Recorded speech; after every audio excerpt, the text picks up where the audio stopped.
श्री गणेशाय नमः। श्री सरस्वती नमः। श्री गुरुभ्यो नमः।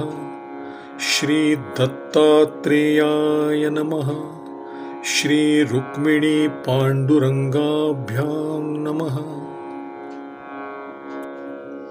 मधुकरीचे निविंदाणे मधुकरम्या गुरु करणे, दुःख नेदिता कार्य साधणे, तीही लक्षणे परिसपा। आता मी भ्रमरास त्याच्या मधुकरी वृत्तीवरून गुरु कसे केले आणि इतरास दुःख न देता आपले कार्य कसे साधावे ते ऐक. भ्रमरूरी घोनी पुष्पामधी, फूल तरी कुचुंबो नेदी, आपुली करी अर्थसिद्धी, चोखट बुद्धी भ्रमराची. भ्रमर फुलात शिरतो पण ते फूल चुरगळीत नाही आणि आपले कार्य तर साधतो. भ्रमराची अशी सद्बुद्धी असते. तैसीच योगियाची परी, ग्रास मात्र घरोघरी, भिक्षा करुनी उदर भरी, पीडा न करी गृहस्था. तशीच योग्याची पद्धती आहे. तो घरोघर हिंडून घासभर अन्नाची भिक्षा मागून निर्वाह करतो. गृहस्थांना त्रासदायक होत नाही. प्राण धारणे पुरते, योगी मागे भिक्षेते, समर्थ दुर्बळ विभागाते, न मनुनी चित्ते सर्वथा. बलाढ्य किंवा दुबळा हा भेदभाव सर्वथा मनात न आणता योगी केवळ प्राणरक्षणापुरतीच भिक्षा मागतो. रिघोनी कमळिणी पाशी, भ्रमरू लोभला आमोदासी, पद्मसंकोचे अस्तासी, तेची भ्रमरासी बंधन.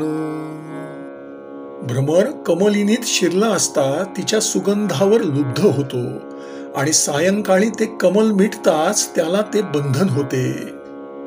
जो कोरडे काष्ठ भेदोनी जाये, तो कमळदळी गुंतला ठाये, प्रिया दुखवेल म्हणवनी राहे, निर्गमू न पाहे आपुला.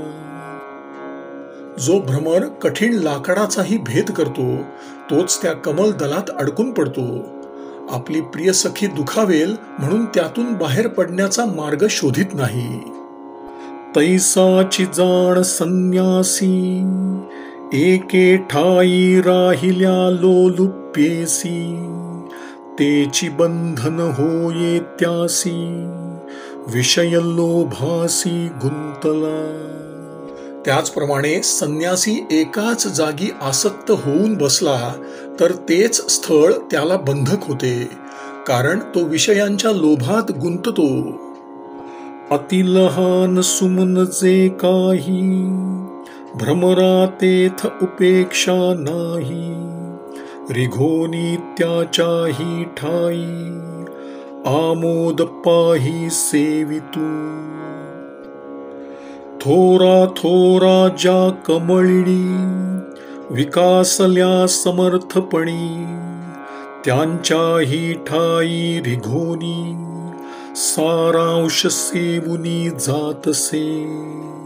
तैसाची योगिया नेटकू, शास्त्रदृष्टी अतिविवेकू, न करी लहान थोर तर्कू, सार ग्राहकू होतसे.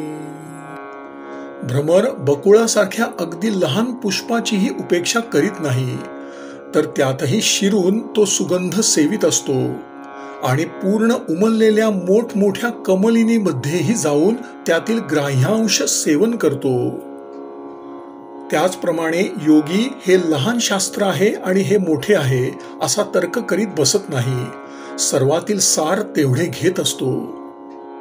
वेदांती ब्रह्मस्थिती, बोलिली मानी यथा निगुती, इतर स्तोत्री ब्रह्मव्युत्पत्ती, तेही अति प्रीती मानितू.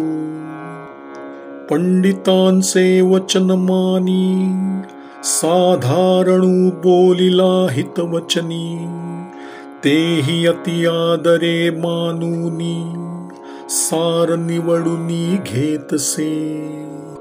फार मोठ्या वेदांत शास्त्रात सांगितलेली बाह्यस्थिती तो प्रमाण मानतो आणि इतर लहानशा स्तोत्रादिकातील ब्रह्माची व्युत्पत्ती मोठ्या प्रेमाने खरी मानतो. पंडिताचे वचन जसे मान्य करतो त्याचप्रमाणे एखादा सामान्य मनुष्य हितवचन बोलल्यास किंवा त्याने सांगितल्यास त्याचेही मोठ्या आदराने ग्रहण करून सर्वांचे सार निवडून घेतो. प्रीती होवावी पतीच्या मानसी कुळवधू मानी सासू सासऱ्यांसी. मान देतसे त्यांच्या दासासी तेची प्रीतीसी लक्षोनी. भेसळल्या क्षीर नीरासी निवडूनी घेईजे राजहंसी. तैसा विवेकयुक्त मानसी सार भागासी घेतसे. पतीच्या मनात आपल्याविषयी प्रेम राहावे म्हणून कुलवधू जशी सासू सासऱ्यांना मान देते इतकेच केवळ नाही तर त्यांच्या नोकरांचेही अगत्य ठेवते. राजहंस जसा जलमिश्रित दुधातील केवळ दुधाचेच सेवन करतो तसाच योगी विवेकयुक्त मनाने सर्वातील सार तेवढे ग्रहण करतो. सर्वभूती भगवत भावो हा सार भागू मुख्य पहाहो. हे निष्ठा जासी महाबाहो त्यासी अपावो स्वप्नी नाही. सर्व प्राण्यात भगवत भाव पाहणे हाच सर्वातील मुख्य सार भाग आहे असे जाणावे. हे पराक्रमी राजा, ज्याची अशी भावना असते त्याला स्वप्नातही अपाय होत नाही. भरले या जगा आंतू सार भागी तो योग युक्तू. यदूसी अवधूत सांगतू गुरुवृत्तांतू लक्षणे. या भरलेल्या जगातून हे सार घेणारा खरा योगी होय. आता अवधूत यदूला गुरुच्या वृत्तांताची लक्षणे सांगतो. श्रीराम श्रीराम श्रीराम श्रीराम श्रीराम श्रीराम श्रीराम श्रीराम श्रीराम. श्री सद्गुरु चरणार्पणमस्तु.